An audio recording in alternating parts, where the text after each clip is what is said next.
लालच बुरी बला है।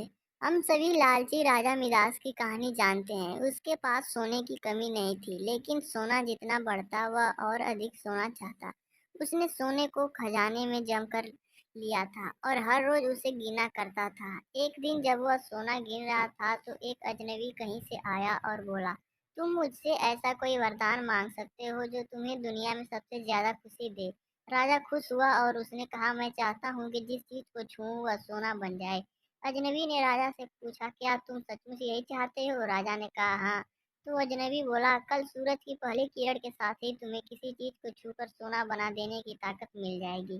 राजा ने सोचा कि वह सपना देख रहा होगा, यह सच नहीं हो सकता। अगले दिन जब राजा नींद से उठा तो उसने अपना पलंग छुआ और वह सोना बन गया।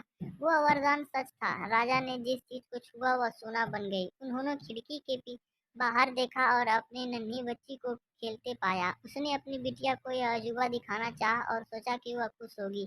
लेकिन बगीचे में जाने से पहले उसने एक किताब पढ़ने की सोची। उसने जैसे ही उसे छुआ वह सोने की बन गई। वह किताब को पढ़ न सका। फिर वह नाश्ता करने बैठा। जैसे ही उसने फलों और पानी के गिलास को छुआ वे भी सोने के बन गए। उसकी भूख बढ़ने लगी और वह खुद से बोला, मैं सोना को खा और पी नहीं सकता।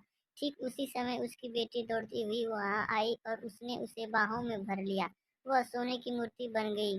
अब राजा के चेहरे से खुशी गायब हो गई। राजा सर पकड़कर रोने लगा। वह वरदान देने वाले अजनबी फिर आया और उसने राजा से पूछा कि क्या वह हर चीज को सोना बना देने की अपनी ताकत से खुश है। राजा ने बताया कि वह दुनिया के सबसे दुखी इंसान है। राजा ने उसे सारी बात बताई। अजनबी ने पूछा, अब तुम क्या पसंद करोगे, अपना भोजन और प्यारी बिटिया या सोने के ढेर और बिटिया की सोने की मूर्ति? राजा ने गिड़गिड़ाकर माफी मांगा और कहा, मैं अपना सारा सोना छोड़ दूंगा।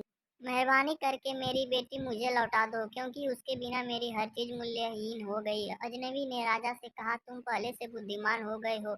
और उसने अपने वरदान को वापस ले लिया। राजा को अपनी बेटी वापस फिर से मिल गई और उसे एक ऐसी सीख मिली जिसे वह जिंदगी भर नहीं भूल सका।